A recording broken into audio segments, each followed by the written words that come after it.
नमस्कार, जय महाराष्ट्र मित्रांनो. आताच्या क्षणाची सर्वात मोठी ब्रेकिंग न्यूज. विधानसभेपूर्वी शिंदे गटाला मोठा धक्का. काय आहे सविस्तर अपडेट जाणून घेऊया.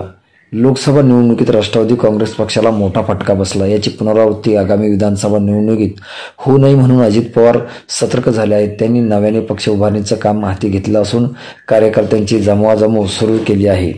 मात्र पक्ष उभारताना अजित पवार यांनी महायुतीतील घटक असलेल्या शिंदेच्या शिवसेनेलाच मोठा धक्का दिला आहे. छत्रपती संभाजीनगर येथील शिवसेना शिंदे गटाचे माजी आमदार नितीन पाटील यांनी आज आपल्या शेकडो कार्यकर्त्यांसह राष्ट्रवादी काँग्रेस पक्षात प्रवेश केला आहे. अजित पवार यांच्या उपस्थितीत हा प्रवेश सोहळा पार पडला आहे. नितीन पाटील हे कन्नडचे माजी आमदार आहेत. तसेच ते छत्रपती संभाजीनगर जिल्हा मध्यवर्ती सहकारी बँकेचे संचालक देखील आहेत. कन्नड विधानसभा मतदारसंघात त्यांची मोठी ताकद आहे. शिवसेनेचे मंत्री अब्दुल सत्तार यांचे विश्वासू नेते म्हणून नितीन पाटील यांची ओळख आहे. मात्र आज त्यांनी शिवसेना शिंदे गटाला सोडचिठ्ठी दिली आहे. दरम्यान नितीन पाटील यांनी राष्ट्रवादी काँग्रेस पक्षात प्रवेश केल्यामुळे छत्रपती संभाजीनगरमध्ये अजित पवार यांची ताकद वाढली आहे. मित्रांनो, तुम्हाला काय वाटतं? तुमची प्रतिक्रिया आम्हाला नक्की कळवा. भेटूया पुढच्या व्हिडिओमध्ये. तुर्तास धन्यवाद.